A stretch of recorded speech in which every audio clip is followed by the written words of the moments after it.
যারা মনে করেন যে ইংরেজি ভোকাবুলারি শেখা খুব কঠিন কাজ, তাদের জন্য এই ভিডিওটি পুরোপুরি দেখলে আপনাদের সেই ধারণা পাল্টে যাবে।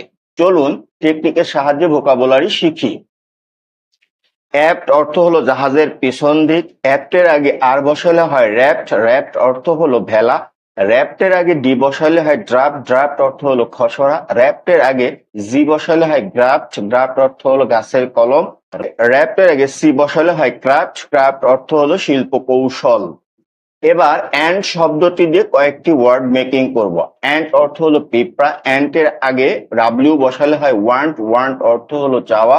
অ্যান্টের আগে পি যুক্ত করলে হয় প্যান্ট। প্যান্ট অর্থ হলো হাঁপানো। অ্যান্টের আগে সি যুক্ত করলে হয় ক্যান্ট। ক্যান্ট অর্থ হলো ভণ্ডামি। অ্যান্টের আগে আর যুক্ত করলে হয় র্যান্ট। র্যান্ট অর্থ হলো গাল ভরা শব্দ প্রয়োগ করে বক্তৃতা করা। র্যান্টের আগে জি বসালে হয় গ্রান্ট। গ্রান্ট অর্থ হলো মেনে নেওয়া। লাম্প অর্থ হলো পিণ্ড। লাম্পের আগে এ যুক্ত করলে হয় স্লাম্প। স্লাম্প অর্থ হলো ধপ করে পড়ে যাওয়া।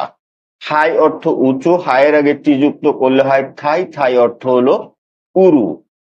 লিয়েন অর্থ হলো পূর্ব শর্ত। লিয়েনের আগে এ যুক্ত করলে হয় এলিয়েন। এলিয়েন অর্থ হলো বিদেশি ব্যক্তি।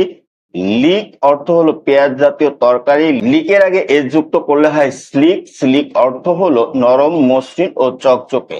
আশা করি ভিডিওটি আপনাদের কাছে ভালো লেগেছে। Thanks for watching this video. See you again.